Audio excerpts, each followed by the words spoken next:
It's been 24 years, 9 months, and 5 days since I said yes to leading with a passion. This is Benjamin Stewart, and you're listening to my podcast, Leading from the Edge.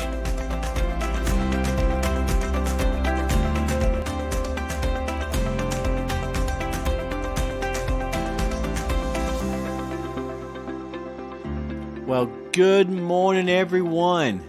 Thank you so much for joining me today. I am super excited about doing this podcast. So excited, in fact, that I wrote out my notes while listening to epic theatrical music. I absolutely love movement, and to think that God created us to feel responses to sounds, to touch, to words, to meanings, and I know this is a slight rabbit trail, but hey, I'm really pumped about talking about the next part of this series, hitting the ceiling. We talked about it last week, that hitting the ceiling, the first characteristic leadership trait that we have to have is to simplify. But what is hitting the ceiling? If I were to put hitting the ceiling in a simple phrase, it's when our progress stops. Whether it's progress in our business or our church, maybe progress in your goal to lose weight, or progress in your relationship with God or with your spouse. Or it could be progress in achieving the dreams that God has placed inside of your heart. But before we get into this part 2 of this podcast, Hitting the Ceiling, I want to remind us that everything that we accomplish, whether it's with our walk with God or in life as leaders, we have to do 2 very important things. And we literally talk about this every week. The first thing is we have to have the right mindset. And I could quote a lot of Brene Brown statements or other great coaches out there, but the Word of God is full of these mindset directives. I think about Colossians chapter 3 and verse 2. It says to set our minds on things above and not on earthly things or things of this earth. It goes on to share with us it's because we've died and our life is hidden with Christ in God. But it also says in 2 Timothy chapter 1 and verse 7, it says that God's not given us a spirit of fear, but of power and of love and a sound mind. We're supposed to have the right mindset, because the truth is that we will never make changes in our lives if our minds are not set on those right places. And that's a lot about what we talk about in this podcast, the combination of mindset, and the second one is action. We have to have the right actions in order to break through the ceiling. I love the G.I. Joe phrase. My kids hear it all the time, although they've never seen the late 80s cartoon that I grew up watching. But this is what it says at the end of every show. It says, "And now you know. And knowing is half the battle." It's half the battle. Just knowing what to do doesn't solve what needs to be done. So right actions are so important for us, so important for this podcast, so important for us to lead from the edge, right? And so you're about to listen to a solution-based podcast that I'm going to encourage you to take action. To literally give yourself about 30 minutes to listen to this and to do the steps that I'm going to share along the way. I believe that it will revolutionize your days, and it will bring you higher as a leader and take you to that place of leading from the edge. Aren't we tired of feeling like we're not getting anything accomplished? Why some of those things that we have in place, that they're not happening. And we recognize that we're just hitting a ceiling, and it can feel overwhelming. But it's not overwhelming. It's just an opportunity to dive in and grow, and to learn how to not get stuck anymore. Or at least when you get stuck, to realize that there's an easy way to overcome that stuckness. Well, last week we started off this series talking about simplifying.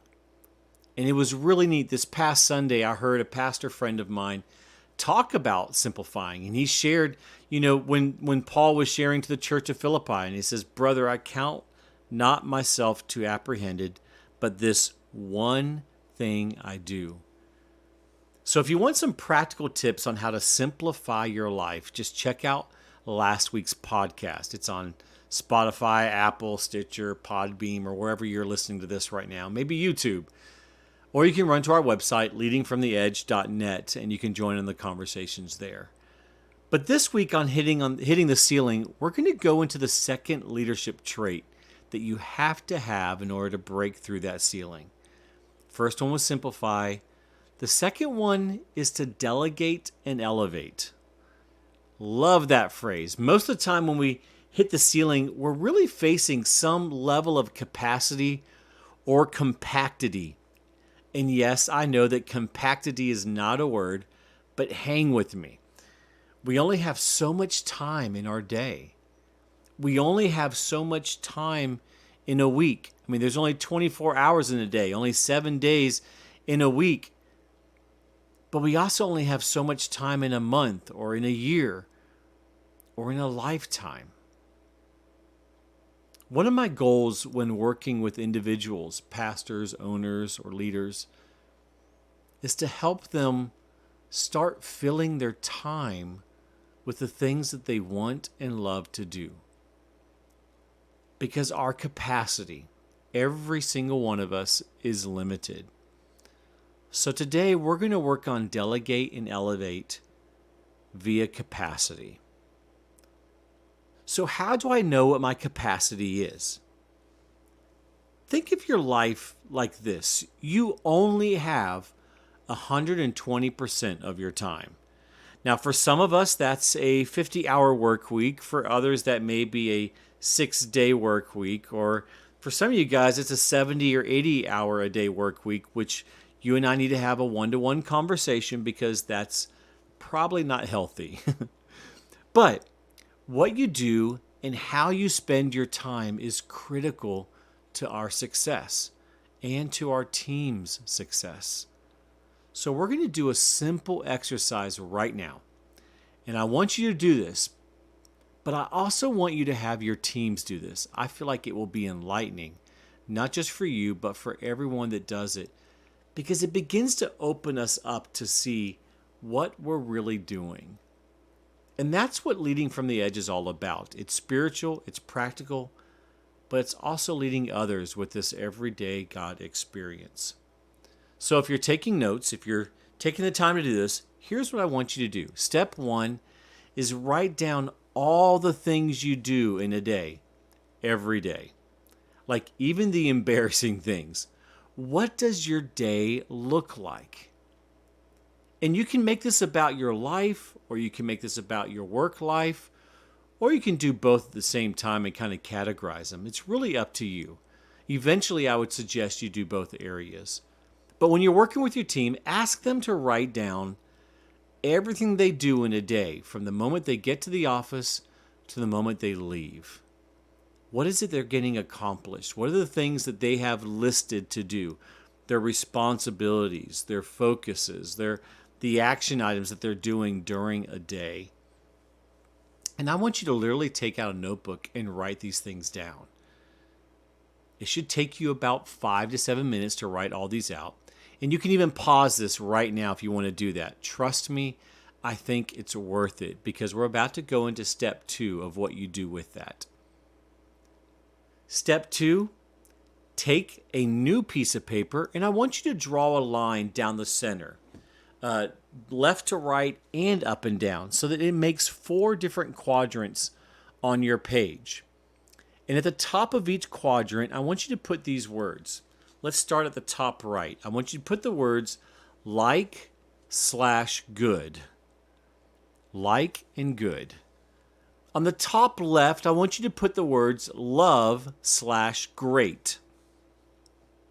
That's love and great in the top left.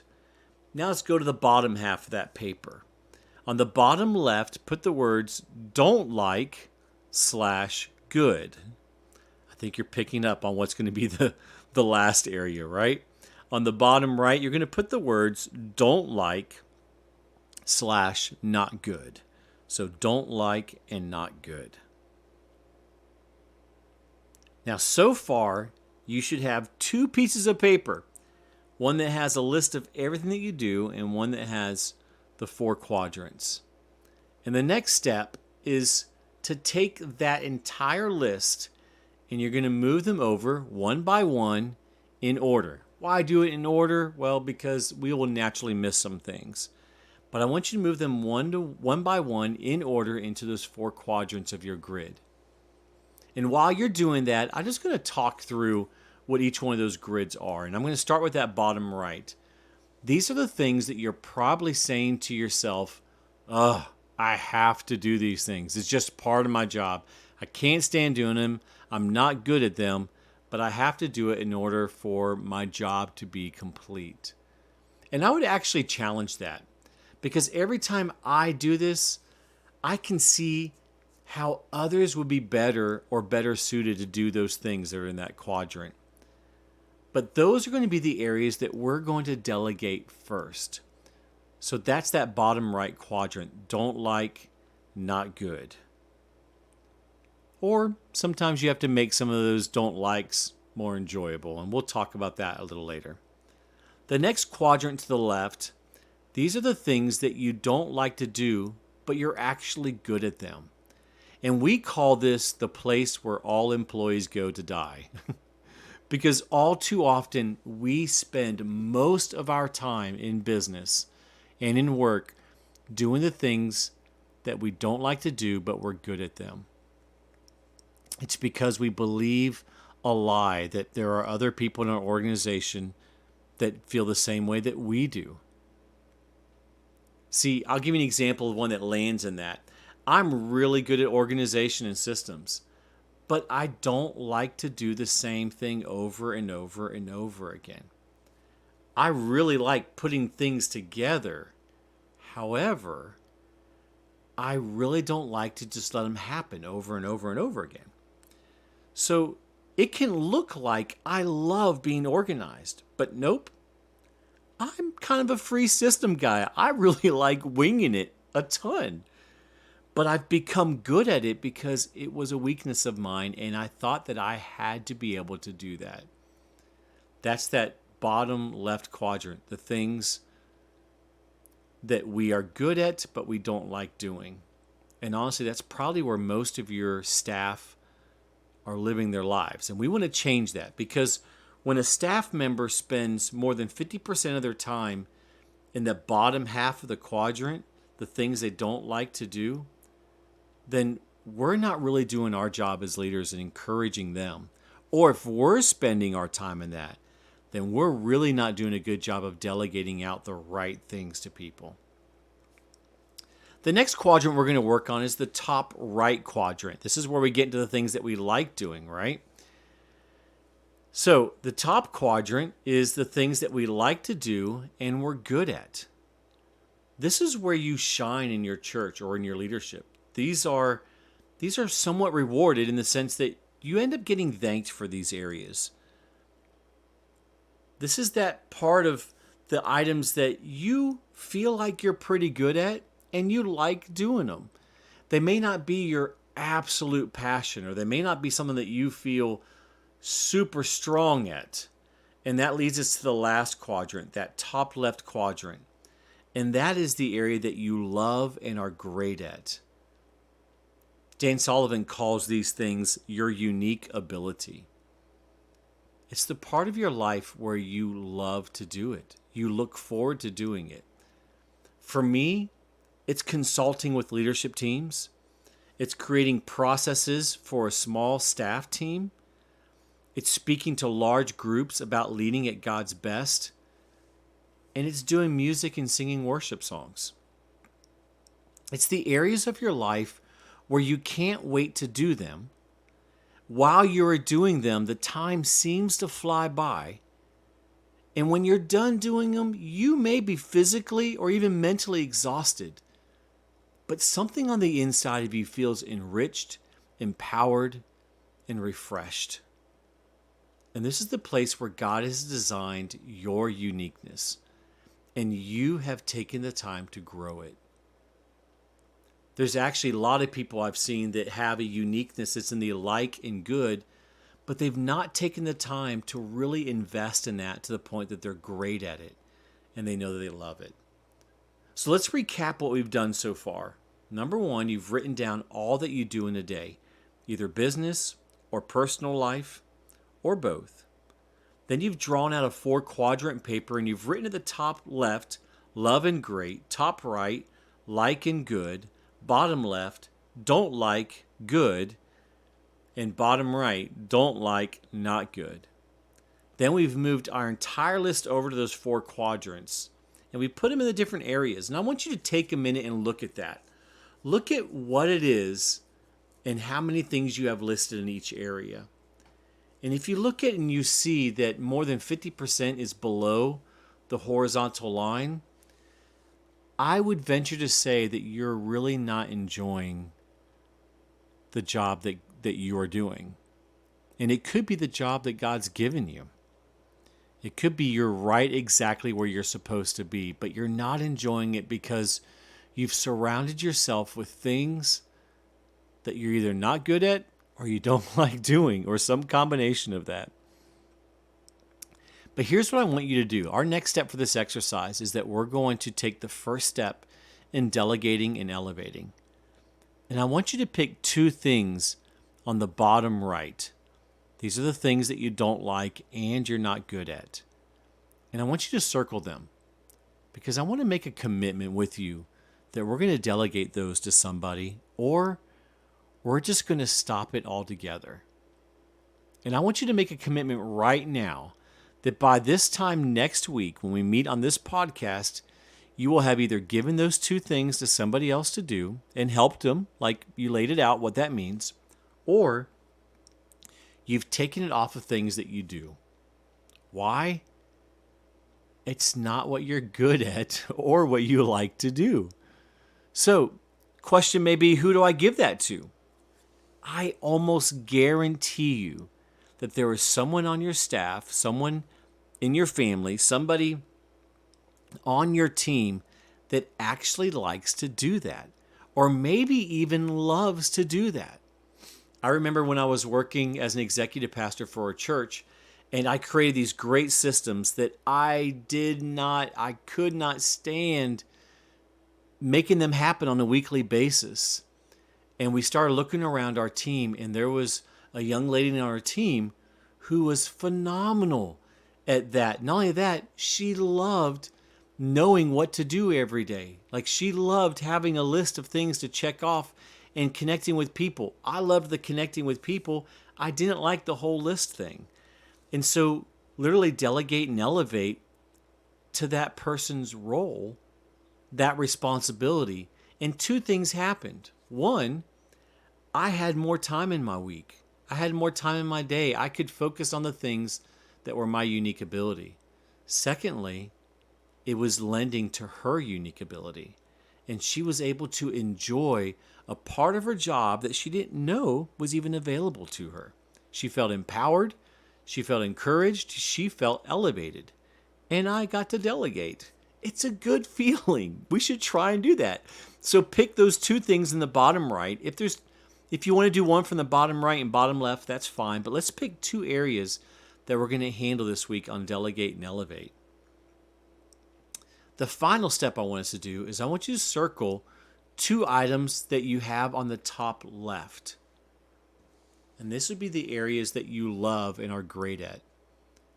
So take a minute and look at those things. What are those things that you love to do? And I want you to make a decision right now, circle 2 of them, that you're going to commit to making room for those to increase, whether in frequency or time or depth over the next week. And I'm going to do it too. In fact, one of mine was music. So I'm going to make a commitment right now that I'm going to spend more time this next week in worship. I have an office up here at the top of our property where I also have all my music. All my guitars are up here. It's where I kind of it's my place of hiding. But I'm going to make a public commitment right now that I'm going to do an extra 20 minutes a day of worship and playing music and singing to the Lord. Why would I do that? Well, one, I'm asking you to do it. But two, it's one of my top things. And I need that energy. It energizes me. It builds me up. It actually will equip me to do the things that aren't my favorite things to do. And so that's what I'm going to do. So let me ask you to do something that will be out of your comfort zone. When you selected those two things that you're going to do on the top left that you're going to do more of, and you've selected the two things that you're going to do less of, delegate and elevate, or stop doing altogether, I want you to let me know. I want you to let me know what you're committing to, either both quadrants or at least one of them. And you could do that several ways. You can message me on Facebook. You can respond to one of the Facebook posts. You can comment on this podcast. Or you can go to leadingfromtheedge.net and you can comment on the blog that has this podcast. But I want us to work together because this is going to set you free from feeling stuck.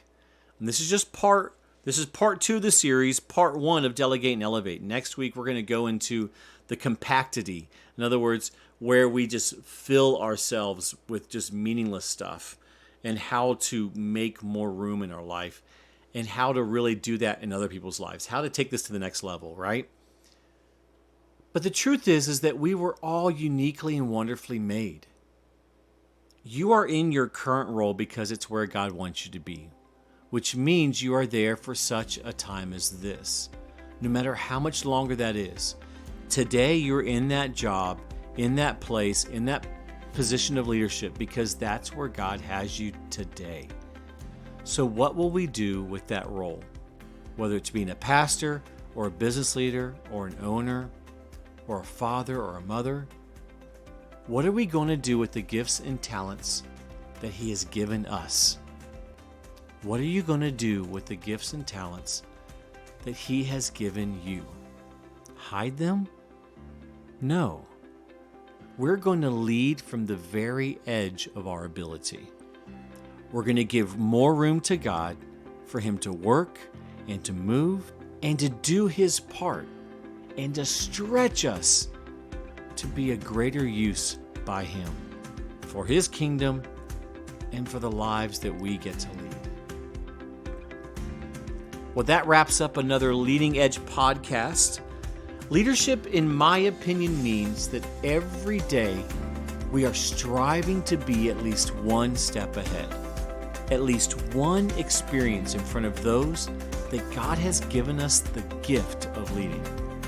It's not a matter of being the best, and it's not a badge that we get to wear. It's not even about being the brightest or the smartest. It's simply about having the courage to lead. It takes commitment, it takes persistence, and a lot of patience. And above all, it takes an everyday God experience. I'm Benjamin Stewart, and until next week, go lead from the edge.